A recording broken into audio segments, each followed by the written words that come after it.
It's been a week since President Trump stood at the White House alongside Eli Lilly CEO David Ricks, Novo Nordisk CEO Mike Doustdar, and senior members of his administration, including Health and Human Services Secretary Robert F. Kennedy Jr. and CMS Administrator Dr. Mehmet Oz, to announce what he called a historic deal to lower the cost of GLP-1 medications.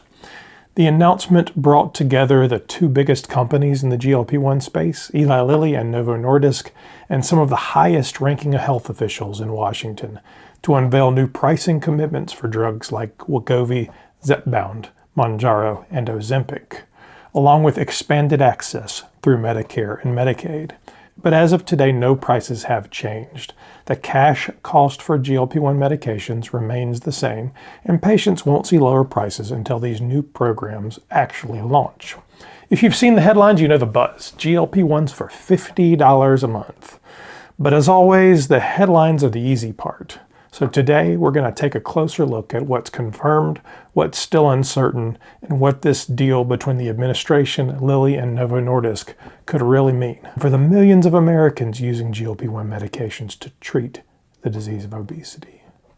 Stick with me because we're breaking down what's exciting, what's unclear, and what's still just speculation and rumor. Welcome to Downsized. My name is Christopher Durham. Together, my wife Lorraine and I have lost more than 150 pounds using GLP-1s. Zepbound, Mounjaro, tirzepatide. We're now maintaining our goal weight more than a year into this adventure. We started the Downsized to share what we've learned, not as experts or doctors, but as real people living this every day. Please talk with your own healthcare professional before making any medical decisions. And if you're new here, welcome to the community. We post GLP-1 news, research, real-world stories every day. Before we get started, please take a moment to like this video and subscribe to the Downsized. It helps more people find trustworthy information about these life-changing medications. We're not a political channel, but when politics directly affect access, affordability, and patient care, we cover it. This story isn't about parties, it's about patients. Please be kind in the comments. We're fighting the disease of obesity, not each other.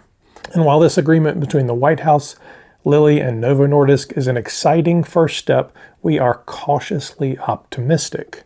History has taught us not to put too much faith in politicians from either side of the aisle. Time and time again, both parties have made big promises, only for us to see very little change. So we will wait to see how this actually plays out, how it affects our health care and our wallets in the real world. Let me tell you right now, if you're calling each other names, if you're calling politicians names, if you're calling anybody names, I will delete it. Last week we went live shortly after the White House held that press conference, announcing the deal with Lilly and Novo to lower GLP-1 prices and expand access. Lorraine and I were on the floor at Obesity Week in Atlanta, surrounded by clinicians, researchers, and thousands of people whose lives are directly affected by these medications, and by Big Pharma itself, Lilly, Novo Nordisk, AstraZeneca, Amgen, all buzzing about it, watching the news ripple through the room in real time. The energy was electric. For the first time, it felt like the government was acknowledging what millions of us already know. Treating obesity is essential health care.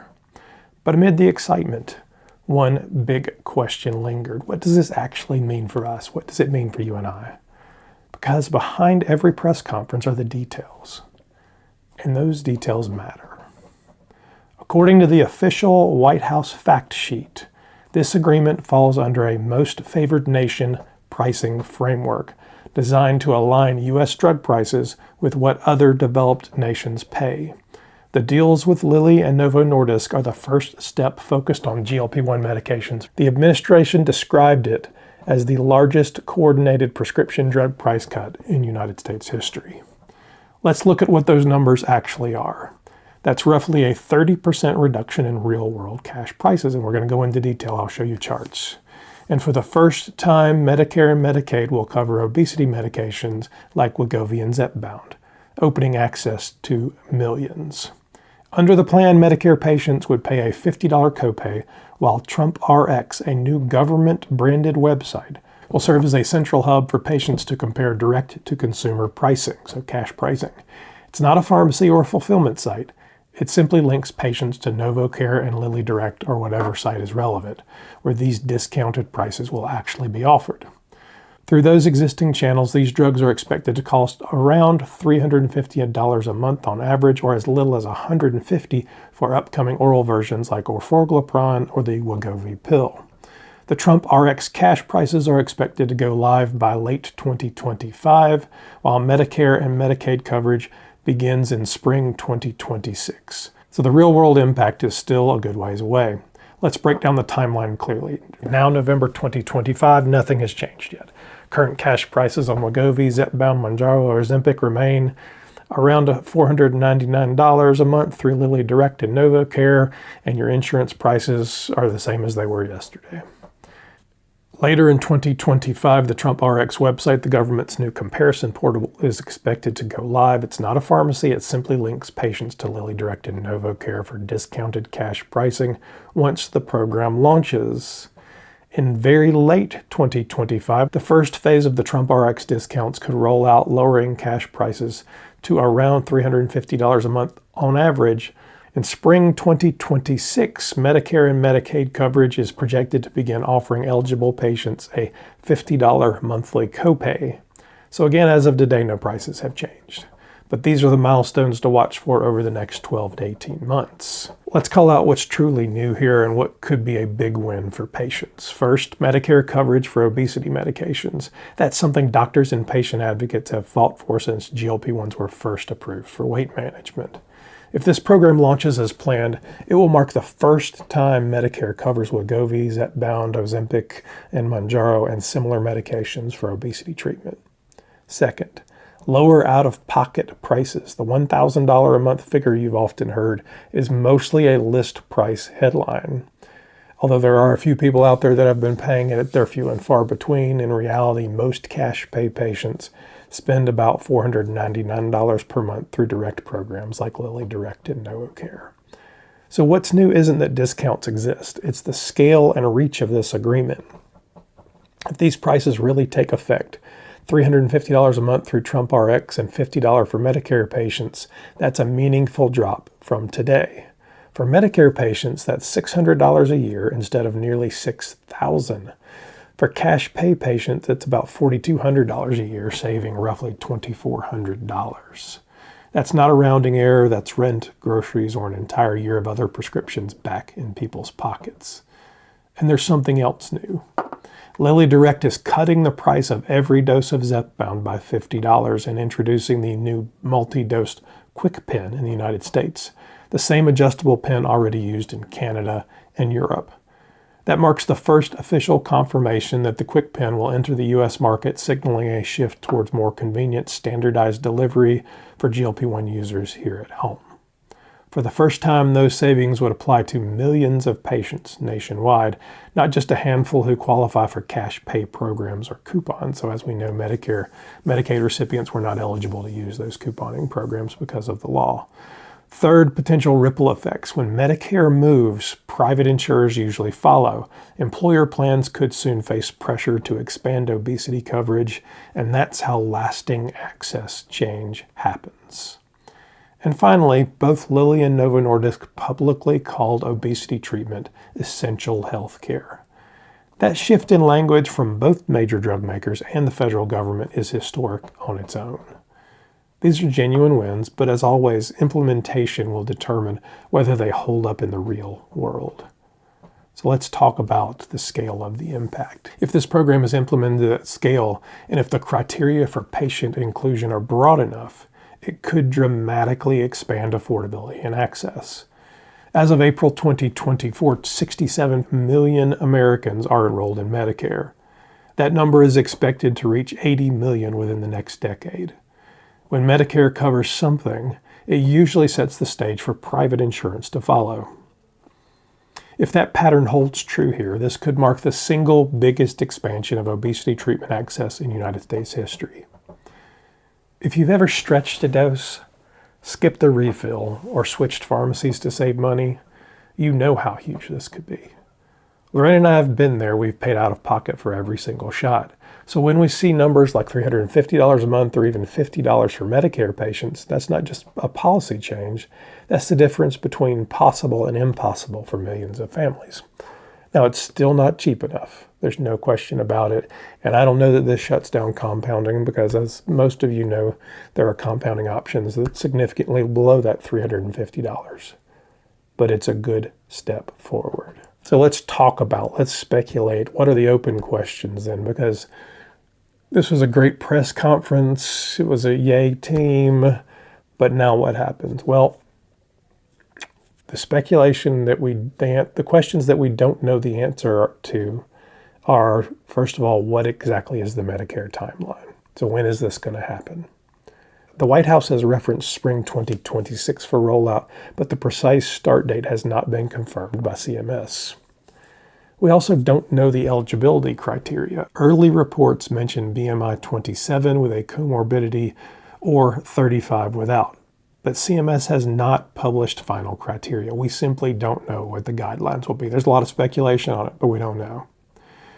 Then there's the KwikPen availability and policy changes. Lilly has confirmed plans to bring the multi-dose KwikPen to the United States, but the FDA has not yet posted formal clearance. Similarly, the removal of the 45-day refill limit on Lilly Direct is expected, but not yet reflected online. And an open question remains, will Lilly continue to sell Zepbound vials, or will the KwikPen eventually replace them entirely? Things we just don't know the answers. So the next question that's open is the future drug inclusion under MFN pricing. It's uncertain whether next-generation drugs like orforglipron will fall under the same pricing rules. Finally, we have Medicare participation. Expansion of Medicaid depends on state-by-state opt-in, with no list yet released. So as far as we know, there are no states committed to actually adopting this Medicaid. So if you live in Colorado, Colorado has to say we want it to be part of our state Medicaid program. If you live in Illinois, if you live in Michigan, if you live in Florida, it doesn't matter. If they don't opt in, you don't get the benefits. Perhaps the biggest of the questions is the private insurance impact. Commercial plans often follow Medicare's lead, but not always. And I'll tell you, Lorraine and I, who own a small business and have bought our insurance for years on the open market through the ACA, have never found a program that includes GLP-1s. And if everything that happens in the White House, if everything that happens in Washington continues forward, our insurance will actually go up about $2,000 a month. Let's talk about supply chain stability. Price cuts won't mean much if shelves are empty. So if these guys can't make the drug, deliver the drug, and get it to the patient, it doesn't matter what the cost was. At the end of the day, we would love to see codified, legalized, legislatively, all of this, so that it's not just one administration's policy. We would have loved to see long-term pricing that happens after the tariff relief. So at some point, the administration changes, they have a different priority. Well, what happens to us? That's what laws are for. Because Lilly's 3-year tariff exemption expires in 2028, and it's unclear if prices will hold steady after that. So after the tariffs go away, what happens? They jack their prices back up? We just don't know.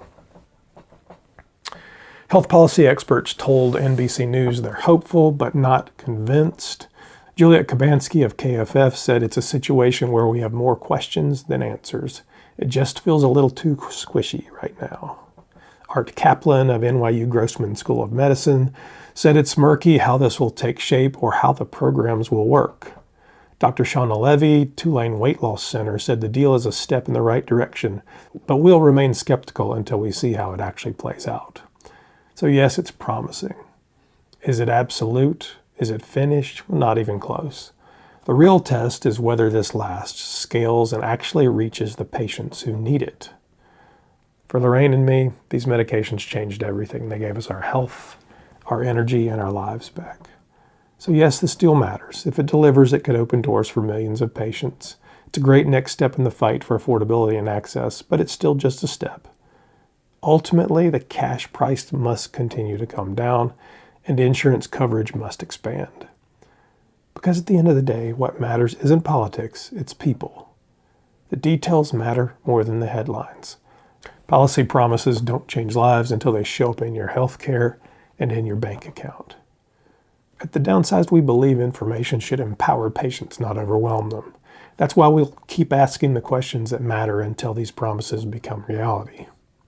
If you found this breakdown helpful, please like, subscribe, and share with someone trying to understand what's really going on with these new GLP-1 prices. Because if this moment becomes real, it won't just change the market, it could change lives. Let's hope it's the start of something bigger. We will continue to follow this day in, day out, week after week, pushing our leaders to be better, to build out programs designed to fight the disease of obesity. I'm Christopher Durham, and we are the Downsized.